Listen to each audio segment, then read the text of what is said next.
Сәлем достар, қалдарыңыз қалай? Дәл қазір біз финалдан кімнің өткенін бірге білетін боламыз. Қымбатты көрермен, біздің бапкер скауттарымыз өзара ақылдасып, келесі кезеңге өтетін ойыншылардың тізімін дайындап қойды. Дәл қазір біздің артымызда ойыншылар қобалжып, өздерінің есімдері аталса деген ниетпен күтіп тұр. Экраннан алыстамаңыздар. Бұл супербол. Өткен шығарылымда айтылмаған жақсы жаңалықтарды, ең мықты деген жаңалықтарды сіздер дәл қазір еститін боласыздар. Сейчас я объявлю тех победителей, которые сегодня заедут на базу, и где вы уже будете в течение месяца готовиться и пытаться реализовать свою мечту. Готовы? 35. 105. 88. 14.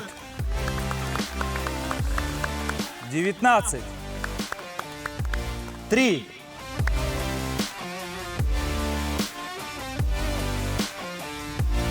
55.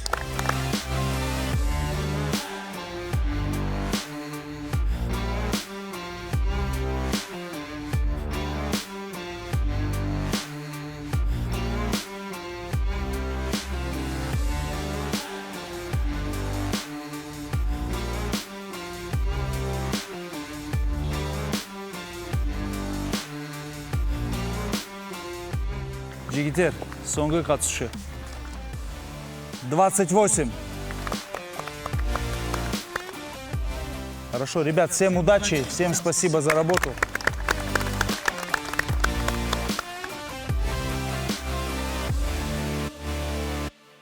Ал достар, біздің финалымыздың шешімі шықты. Бұл жерде қуанышта, мұңаю да бар, бірақ мұңаймаңыздар.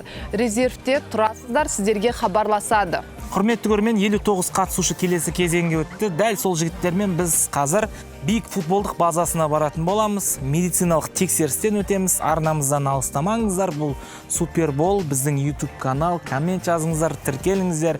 Кімдер өтті, туысқандарыңыз болса астына белгілеп кетіңіздер. Бұл супербол. Ең үздігі бол.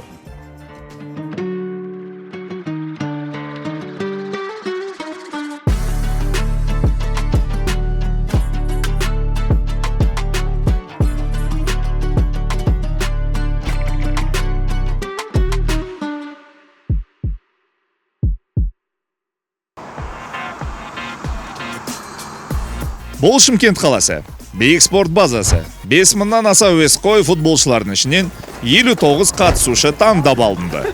Осы жігіттер бір ай бойы мықты бапкерлермен оқу-жаттығу жиынын өткізетін болады. Кім соңына дейін барады, кім жарты жолдан қайтады, және профессионалды футболшылардың режиміне шыдай алады ма? Барлық қатысушы достасып кете алады ма? Осының барлығы алда білетін боламыз.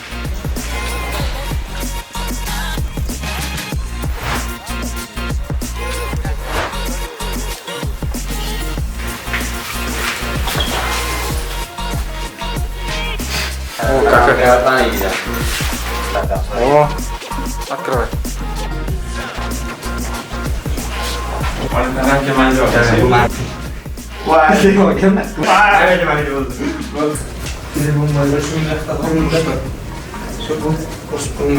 Дышқа саласың ба? Кіреулі. Мен дышқа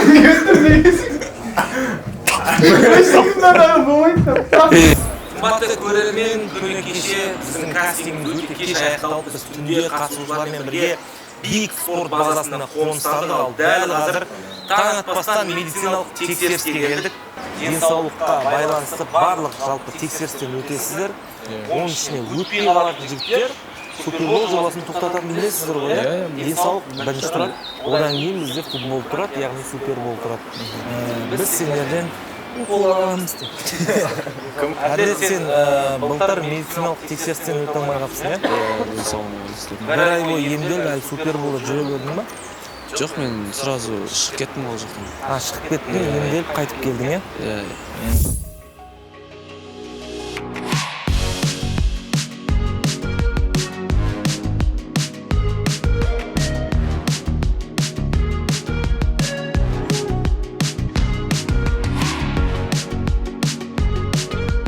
Қатысушыларымыз суперболдың жігіттері медициналық барлық тексерістен өтіп жатыр.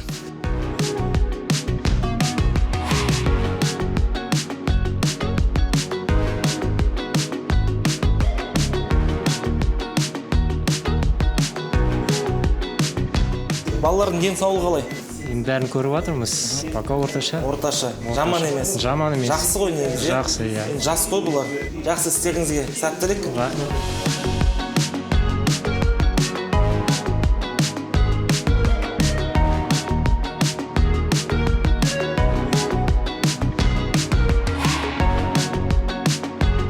Сіз жүрек қағысын тексеріп жатсыз ғой? Иә. Мына баланың жүрегі қалай?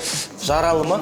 Бұл жігітте предсердный ритм алып жатыр, ритмнің кардиологына рұқсат керек, дәрігер кардиологтың. Жүрегі дұрыс емес, иә? Жаралы ғой. Қызын тастап кетті ма? Кімнің жүрегі елім-жерім деп соғады? Мына жерде әнұранның нотасы шығады ғой. Менің елім деген сияқты.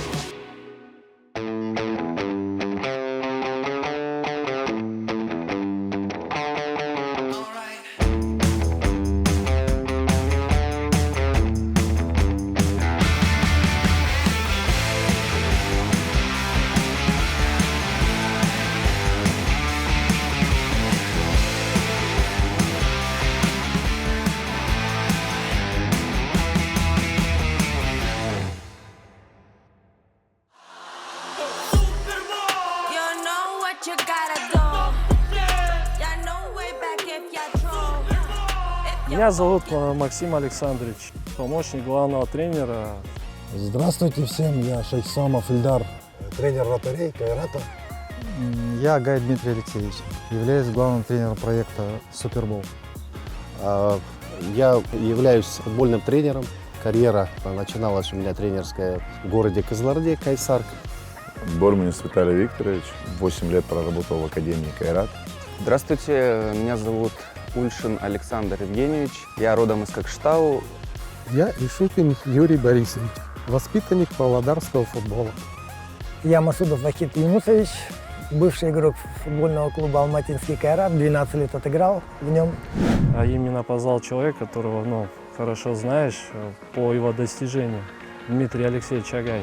Дмитрий Алексеевич меня пригласил на Супербол, поэтому мы давно знакомы и вместе работали. Меня пригласил один из руководителей проекта, предложил поучаствовать в Суперболе. Супербол я узнал еще в прошлом году, достаточно медийный проект, многим он был интересен, поэтому знакомый еще с прошлого года. Пришел в команду Вахид Юнусовича. Позвали меня в тренерский штаб Масудова Вахид Юнусовича, я буду помощником, вторым тренером Вахид Юнусовича.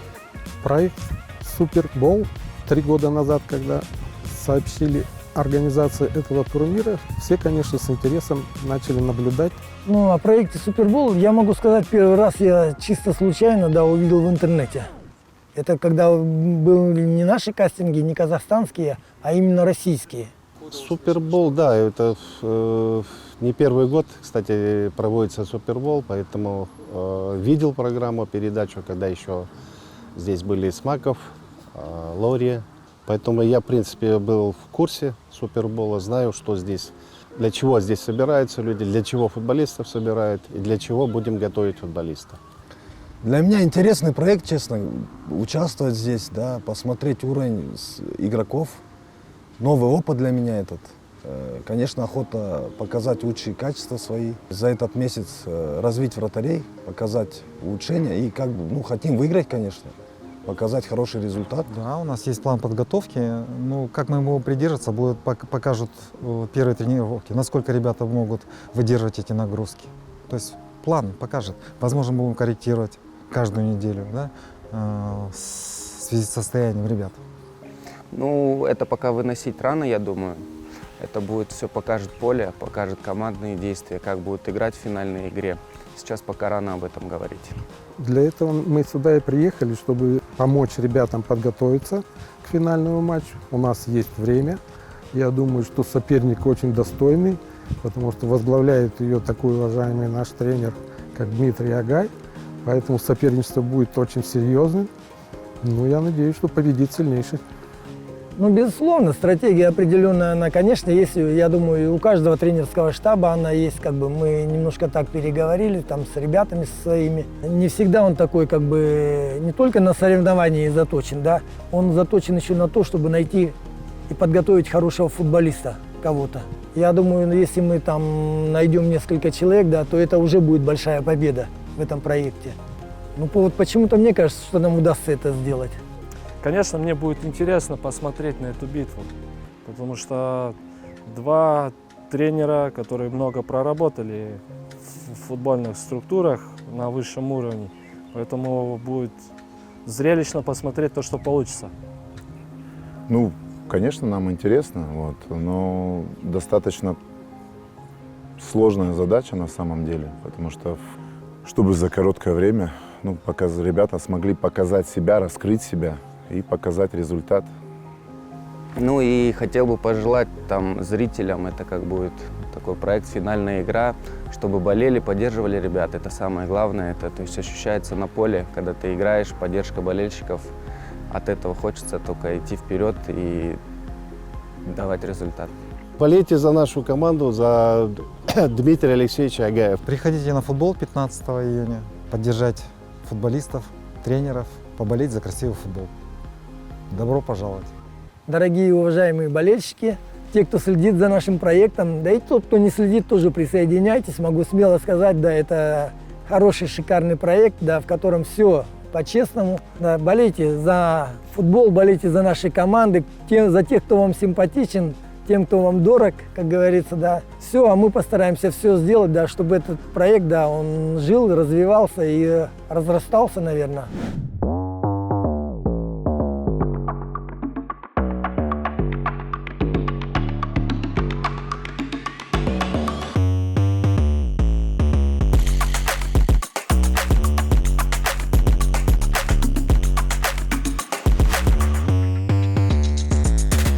Бүгін менің красавчик күшті футболистердің бірінші тренировкасы. Жігіттеріміз өте мәз. Қазір сондай настроениемен күшті тренировка жасап жатыр. Менің командама бізге сәттілік.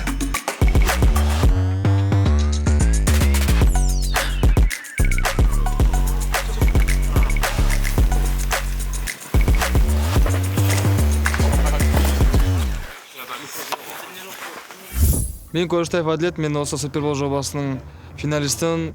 Мен есімім Анаркулов Елнұр, мен Супербол жобасының финалистімін. Мен аты жөнім Ерболат Әділет, мен таңдаудың Масудов тренер.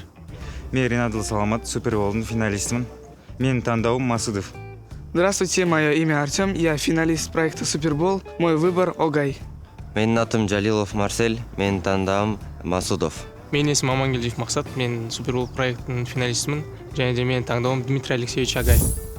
Ал достар, бүгін бізге тренер айтты, команданы екіге бөлеміз деп. Сол үшін мен қазір ең күшті участниктерді өзіме іріктеп алам.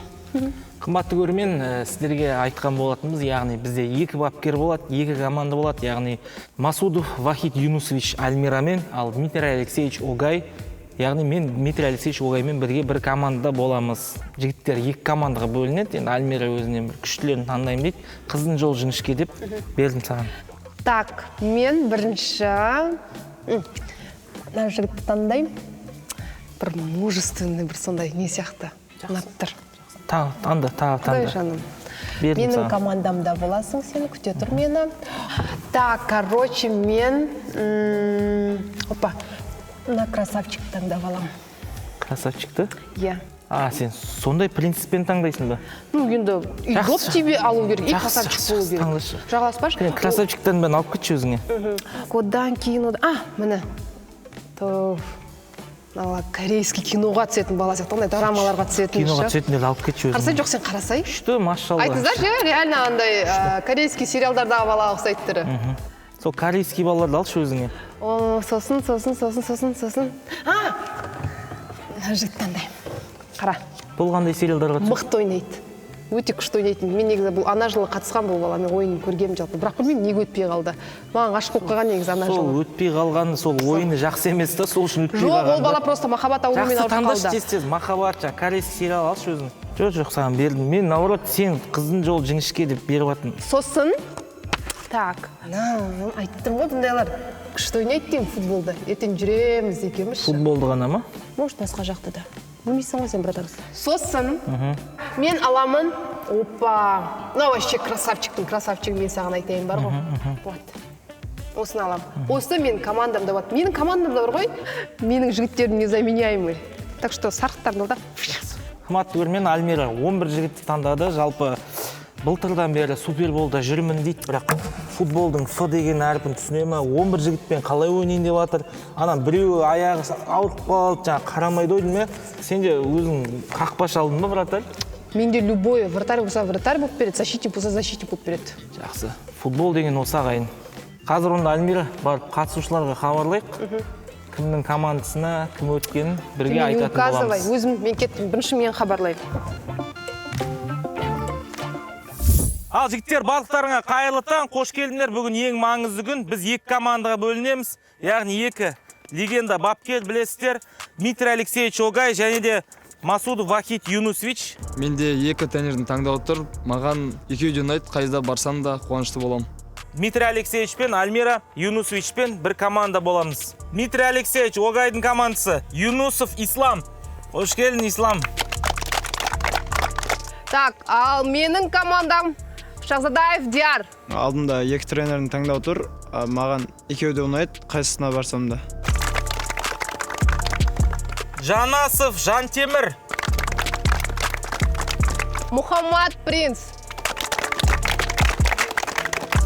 Журабаев Бахтер. Влад Садовый. Владик, добро пожаловать.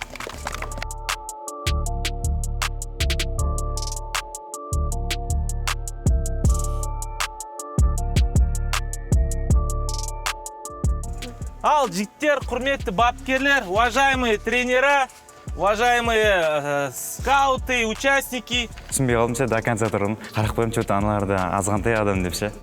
Альмира выбрал себе 11 людей, я не знаю, у вас если травма будет, кто будет их заменять? Команда бөлінген кезде біз бір түрлі қалдық басында. Енді мынандай болды, Альмира таңдаған кезде дұрыс таңдау білмейді деп ойлап қалдық. Біз ойладық, Альмира әдемі-әдемілер таңдап алма деп. Это уже к ней вопрос. У меня целая армия. Жігіттер, таңертең ерте тұрамыз, бірге жүгіреміз. Минуточку. Что вы тут делаете? Как слышу.